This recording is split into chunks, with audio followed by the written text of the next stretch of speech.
자, 보완 처분을 볼 텐데요. 그 소급표 금지와 관련된 설명들은 전 시간에 모두 설명을 해드렸습니다. 지금부터는 좀 특별한 것을 볼 텐데, 보완 처분을 바로 들어가기 전에 노트를 펴보세요. 노트 9페이지. 자, 박스 처리했죠? 자, 1조 1항입니다. 1조 1항, 소급표 금지 원칙을 천명한 것이라고 말씀드렸죠? 범죄의 성립과 처벌은 행위시법에 의한다 그랬습니다. 여기서 요 성립이라고 하는 것, 범죄 성립이라고 하는 것은 실체법을 말합니다. 실체법. 실체법을 말하는데 문제는 여기 이 절차법도 될까? 절차법의 경우에도 절차법 중에 대표적인 것이 형사법이잖아요. 그렇죠? 이 절차법의 경우에도 행위시법주의 1조 1항이 적용될까? 이것을 한번 볼 것이고요. 두 번째는 범죄 성립과 처벌은 했는데 이 처벌은 형벌을 말하죠. 형벌을 말한다. 이 형벌의 경우에서 소급표 금지 원칙이 적용되는 거잖아요. 문제는 여기 이 형벌은 당연히 행위시법주의가 적용되는데 이 보완 처분의 경우에도 이 소급표 금지 원칙이 적용될까를 보겠습니다. 세 번째로는 행위시 법률에 의한다. 법률이라고 했잖아요. 법률에 의한다 했는데 법률이 아닌 법률의 해석. 법률 해석이 판례잖아요. 판례. 이 법률의 해석인 판례의 경우에도 행위시법주의가 적용될까? 이 세 가지 보겠습니다. 그러니까 지금 말씀드렸던 이 행시법주의, 즉 소표금지 원칙의 경우에 있어서 절차법이 적용될까? 절차법의 경우에도 이 원칙이 적용될까? 두 번째는 보완 처분의 경우에도 적용될까? 세 번째로는 법률의 해석이라고 볼 수 있는 판례의 경우에도 이 소표금지 원칙이 적용될까? 이 세 가지를 각각 보도록 하겠습니다. 자, 그러면 교재 가볼게요. 교재를 가기 전에 교재부터 먼저 볼게요. 자, 보완 처분. 말씀드렸듯이 위에다 한번 적어보세요. 형벌 두 가지를 비교해 보시면 형벌의 경우에는 뭐라 그랬어요? 소급표 금지 원칙이 적용된다. 보완 처분은요? 보완 처분은 다시 형벌이 뭔가요? 형벌이라고 하는 것은 과거의 형사제재잖아요. 과거의 형사제재. 책임에 근거하여, 그쵸? 벌을 내리는 거죠. 그래서 형벌의 경우에는 소급표 금지 원칙이 적용된다는 것입니다. 근데 보완 처분이라고 하는 것은 장래의 재범 위험성이 있기 때문에 보완 처분을 과하는 거거든요. 장래의 재범 위험성. 가만히 내버려두면 너는 또다시 범죄를 할 것 같다는 거예요. 그러기 때문에 내가 너에게 관찰을 할 것이고 너에게 감시를 붙일 것이고 너에게 발찌를 채울 것이고 너의 신상을 공개하겠다 이런 말이. 그쵸? 이 장래의 재범 위험성. 근거가 달라요. 이것은 원칙적으로 원칙이 있고 예외가 있는데 원칙은 소급표 금지 원칙이 적용되지 않습니다. 그 예외는 지금 이따 볼 거고요. 자, 그래서 밑에 판례 나와 있죠? 판례 세모 쳐볼까요? 검은색으로 세모 칠게요. 검은색으로요. 밑에 색깔 칠해야 되니까 검은색으로 할게요. 방금 설명드렸죠? 관찰하겠다. 네가 범죄를 또다시 할 것인지 내가 관찰을 붙이겠다. 감시하겠다. 발찌 채워서 그 다음에 신상을 공개하겠다. 이거 다 누가 하죠? 이거 다 누가 해요? 보호관찰소 직원이 합니다. 보호관찰소 직원이. 이것은 방금 보았듯이 형벌이 아니죠. 형벌은 과거의 형사제재 책임에 근거해서 네가 강간했기 때문에 죄값을 달게 받아야 될 것 아니겠습니까? 그게 형벌이잖아요. 그렇죠? 이것은 형벌이 아니다는 거예요. 그래서 이 형벌이 아니기 때문에 원칙에 따라서 소급표 금지 원칙이 적용되지가 않는다. 그래서 소급요금지 원칙이 적용되지 않는다는 것은 행시법이 아니라 재판시법 갖고 재판하겠다 이런 말이에요. 그쵸? 노트를 가보면 설명해놨어요. 노트. 이 보안처분이라고 하는 거 자유를 제한하는 것뿐이지 뭐 다른 건 아니잖아요. 그냥 감시하고 발찌 채우고 하는 것들인데 그쵸? 이런 것은 형벌의 성격이 약하다. 형벌의 성격이 약하다. 전혀 없는 건 아니지만 아주 약하다. 그래서 형벌에 적용되는 죄형법정주의가 적용되지 않는다. 따라서 소급표금지 원칙이 적용되지 않는다. 그래서 결국 뭐다? 재판시법. 재판 당시에 존재했던 법, 신법을 갖고 재판하겠다. 이런 말입니다. 그래서 제가 죄형법정주의를 가장 나중에 배우는 거예요. 가장 나중에 제가 강의하는 거예요. 왜냐하면 재판시법 이런 것을 다 알아야지 죄형법정주의가 그나마 이해가 되기 때문에 그래서 시간적 경범위를 먼저 강의를 해드리고 가장 마지막에 죄형법정주의로 온 것입니다. 그렇죠? 자, 여기까지 이해되셨죠? 자, 그런데 하나 더 있어요. 이 보안처분에는 종류가 무지 많아요. 이 교재에 있는 이 대여섯 가지만 있는 게 아니라 수십 가지가 있어요. 수십 가지가. 그래서 우리 판례와 관련된 것만 보시면 그 중에 하나가 사회봉사명령. 이것도 역시 마찬가지로 누가 해요? 누가 시켜요? 포관찰소 직원이 사회봉사명령을 시키는 거예요. 자, 이 사회봉사명령이라고 하는 것은요. 역시 보안처분의 한 종류이긴 하지만 위에 것과는 약간 좀 성질이 달라요. 왜 그런가 하면 이 사회봉사는 말 그대로 일을 시키는 거잖아요. 일을 시키는 거. 그쵸? 뭐 한강 고수부지 가서 휴지 줍고 잔디 뽑고 풀 뽑고 그 다음에 또 어디 고아원 양로원 가서 이불 빨래 청소해주고 그렇잖아요. 그쵸? 그런 것들 많이 하죠. 이것이 사회봉사인데 이 사회봉사 명령은 위에 것과 성질이 다르다니까요. 뭐하고 약간 비슷한지 아세요? 우리가 형벌을 받게 되면 교도소 안에서 정역에 처해지죠. 정해진 일을 해야 되잖아요. 그것이 징역살이잖아요. 그러니까 사회봉사라고 하는 것은 교도소 안에서 일을 하는 정역과 별다른 차이가 없다는 거예요.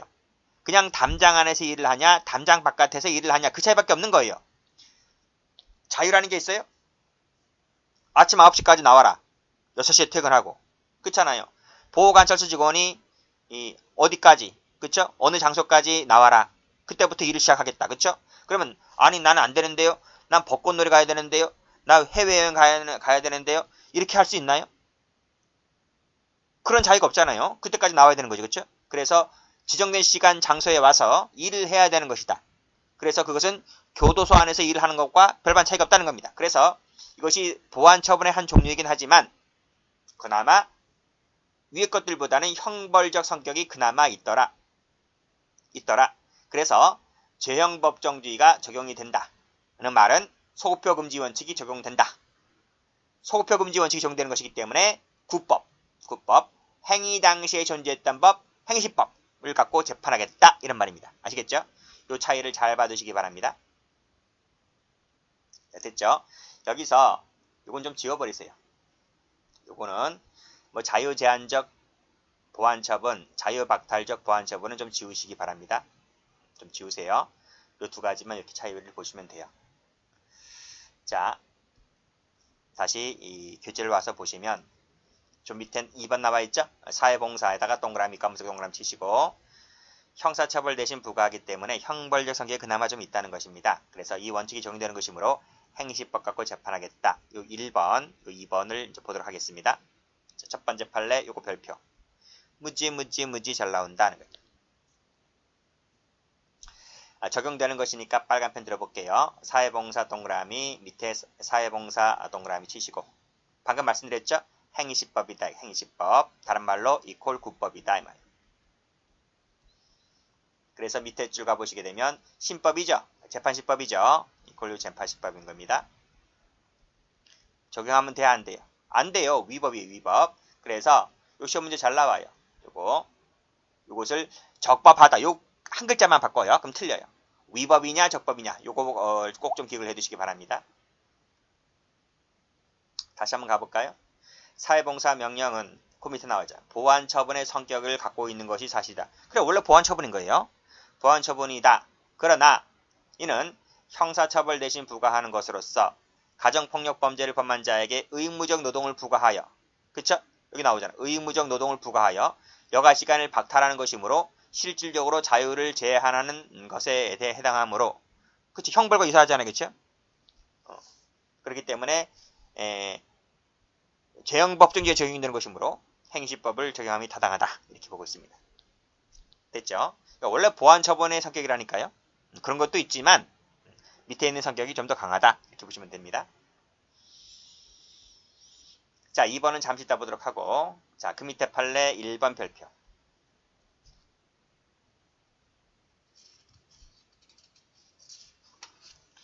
묻지 많이 나왔죠. 자, 우리 그 집행유예 배우고 왔죠. 선고유예, 집행유예, 가석방 배우고 왔잖아요. 집행유예를 받을 때에는 보호관찰을 때릴 수 있다고 했잖아요. 의무적 사항으로. 그렇죠? 뭐 보호관찰뿐이겠습니까?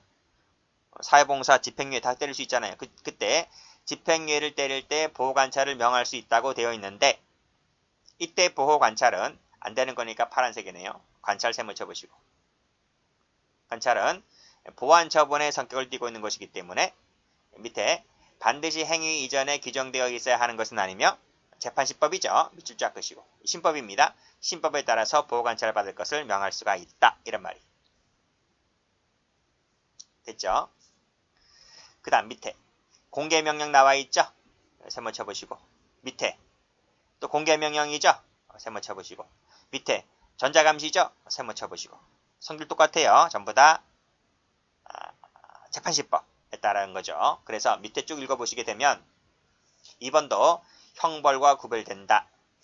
소표 금지가 그대로 적용되지 아니하므로, 그쵸? 그 이전에 범한 행위에 대해서까지 공개명령 제도를 적용할 수가 있다는 것입니다. 왜? 재판시법이니까. 재판시법이니까 과거 행위에 대해서까지 재판 당시에 존재했던 법을 가지고 그게 뭐다? 공개명령 제도가 들어왔다는 거죠. 그걸 가지고 소급 적용할 수가 있다. 이렇게 보시면 됩니다. 자, 밑에 성폭력 처벌법이죠.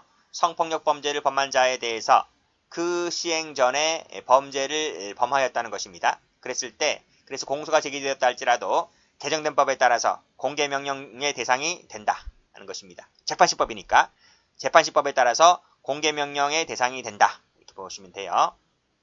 즉 소급 적용이 가능하다. 이렇게 보시면 되겠습니다. 밑에도 마찬가지죠. 성폭력 범죄를 범한 자에 대해서 그 시행 전에 범죄를 범하였다 할지라도 그 시행 후가 뭐죠? 신법이죠. 신법에 따라서 공개명령 제도 파란색으로 요거를 선고할 수가 있다.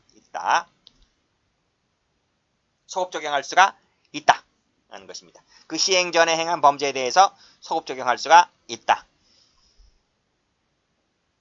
됐죠? 자, 그 다음 5번. 전자발찌죠. 전자장치 부착에 관한 법률인데 전자감시 제도는 밑에 형벌과 구별되는 것이므로 형벌에 관한 소급 입법 금지 원칙이 그대로 적용되지가 않는다. 따라서 그 법이 개정되어서 신법이죠. 신법에 따라서 부착명령 기간을 연장하도록 규정하였다 하더라도 소급 입법 금지 원칙에 반한다고 볼 수가 없다. 얼마든지 소급 적용해서 연장이 가능하다. 이렇게 보시면 되겠습니다. 됐어요? 자, 이 전자감시가 이게 원칙이죠. 5번이 원칙이란 말이에요. 그런데 예외가 하나 있어요. 예외가 뭔가 하면 위리 쪽 올라가 보세요.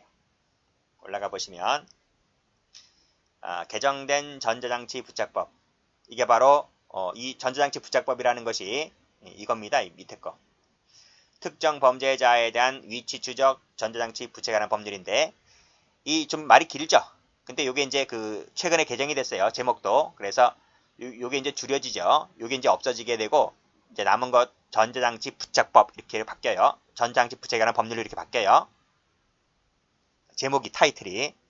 그래서 여기 전자장치 부착법 나왔네요. 이것은 2020년도에 바뀌었는데 어쨌든 줄여서 약칭 전자장치 부착법 이렇게 불립니다. 거기서 부착명령 청구를 위법 시행 전에 저지른 성폭력 범죄에 대해서 적용하도록 규정하고 있으나 19세 미만자네요. 19세 미만자에 대해서 특정 범죄를 저지른 경우에 이 특정 범죄라는 게요. 여러분 전자장치, 전자발찌는요. 개나 소나 다 차는 게 아닙니다.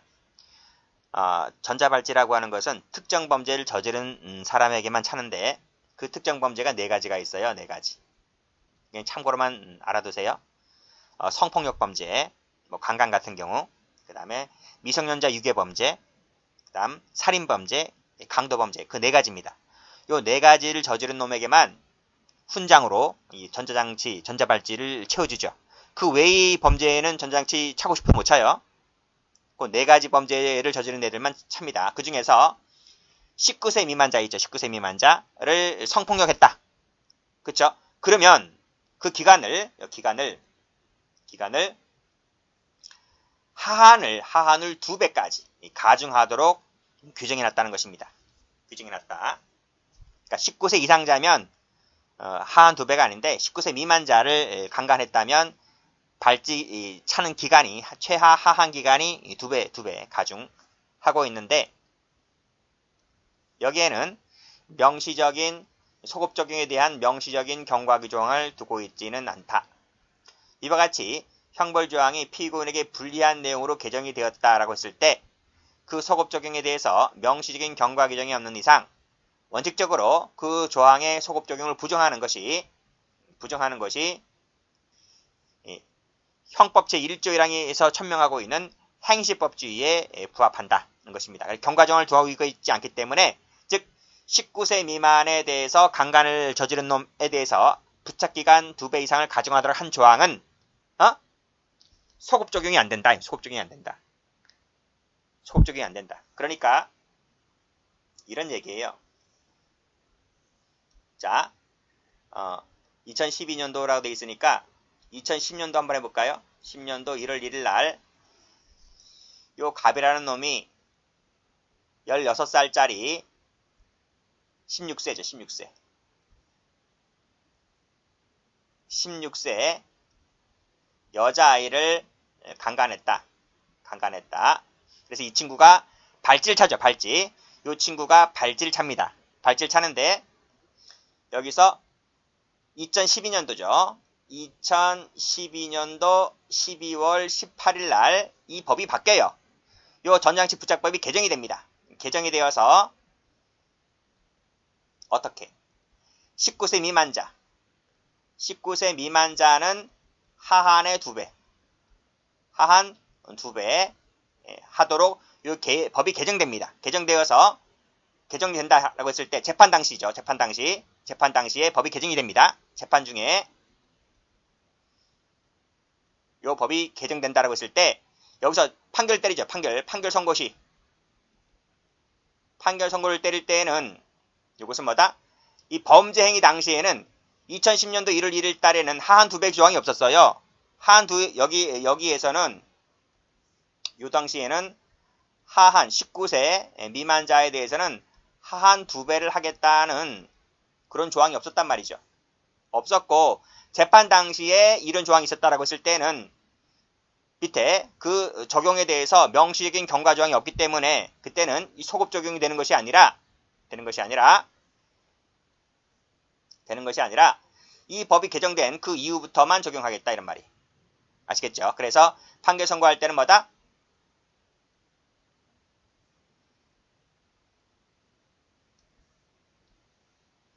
여기서 판결 선고할 때는 뭐다? 이 법이 소급 적용이 안 되는 것이기 때문에 따라서 이 과거에 저질렀던 자에 대해서는 뭐다?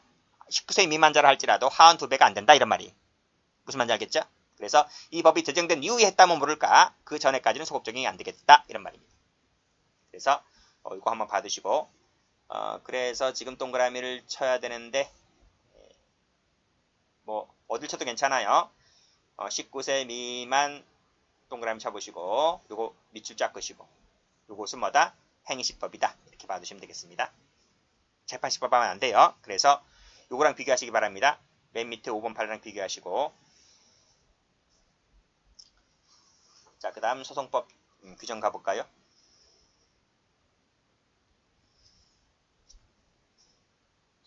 요것은 좀 시간이 걸리니까 좀 쉬었다 할게요.